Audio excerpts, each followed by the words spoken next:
Hello everyone, welcome to botany student friends. आज के इस वीडियो में हम बात करेंगे फॉस्फेट सोलबिलाइजिंग माइक्रो ऑर्गेनिजम्स के बारे में। Phosphorus is one of the major macronutrition after nitrogen for growth and development of plant. तो फॉस्फोरस जो है हमारे पास वो मेजर मैक्रोन्यूट्रिएंट है after nitrogen.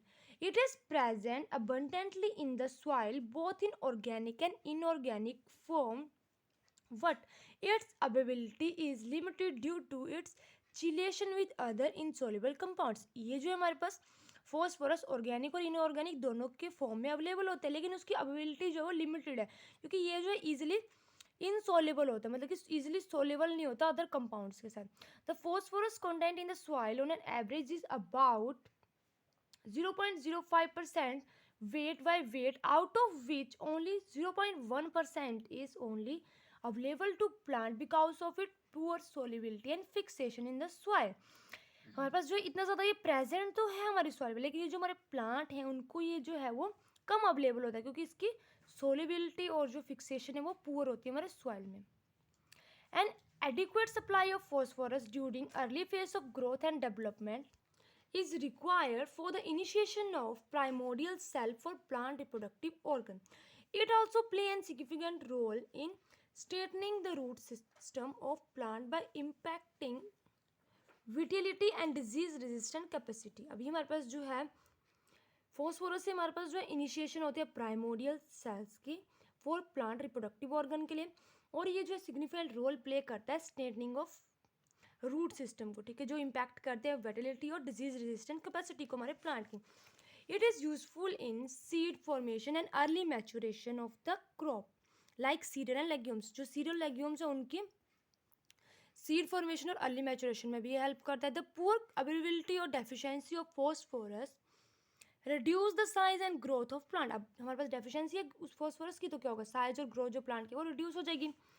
Phosphorus account for about 0.2 to 0.8% of the plant dry weight। Mineral form जो हमारे पास फॉस्फोरस की है वो रिप्रेजेंटेड होती है सॉइल से by primary mineral such as apatite, hydroapatite and oxyapatite. They are found as part of the stratum block and their principal characteristic in their insolubility. तो जो हमारे पास फॉस्फोरस है उसको हम रिप्रेजेंट करते हैं सॉइल में प्राइमरी मिनरल की फॉर्म में, जैसे हमारे पास एपेटाइट हो गया, हाइड्रोक्सी एपेटाइट हो गया, ऑक्सी एपेटाइट की फॉर्म में प्रेजेंट होता है, ठीक है। और ये जो है इसका प्राइमरी जो हमारे पास करेक्टर है वो ये है कि ये इनसॉल्युबल होता है, ठीक है। It's point of that they constitute the vigour biggest reservoir of this element in soil because under appropriate condition they can be solubilized and become available for plant and microorganisms। Phosphorus बहुत ज़्यादा available है लेकिन उसको हमारे plant use नहीं कर सकते, ठीक है। तो कुछ ऐसी कंडीशन है जिसमें वो जो है हमारे सॉइल में सोलेबलाइज हो जाता है, ठीक है। Mineral phosphorus can be also found associated with the surface of hydrate, oxide of iron, aluminium, manganese which are poorly soluble and assimilable। तो जो मिनरल फॉस्फेट है वो इन सब चीज़ों के साथ जो है वो भी हमें जो है वो एसोसिएटेड होता हुआ मिलता है। जैसे आयरन हो गया, एल्यूमिनियम हो गया, मैग्नीशियम हो गया। There are two component of phosphorus in soil, organic and inorganic phosphate. हमारे पास दो कंपोनेंट होते हैं फॉस्फोरस के, एक ऑर्गेनिक फॉर्म में और इनऑर्गेनिक फॉस्फेट में।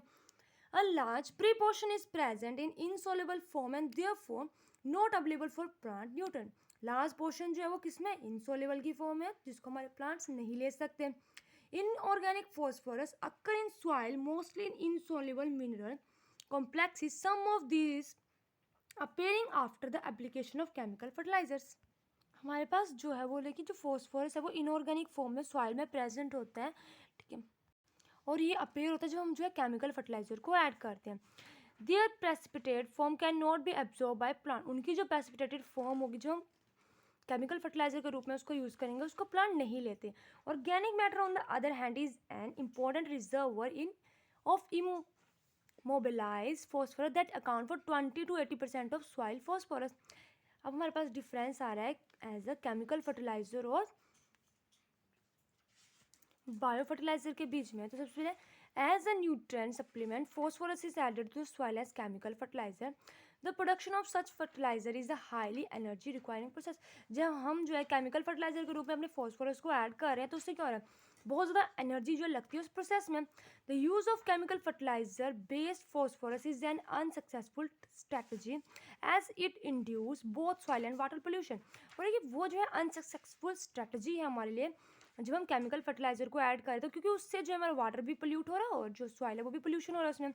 There use has long term impact on the environment like eutrophication, soil fertility depletion, carbon footprint etcetera. तो ये सब हमारे पास इफेक्ट हैं जो इन्वायरमेंट पे हो रहे हैं जब हम केमिकल फर्टिलाइजर को यूज़ कर रहे हैं।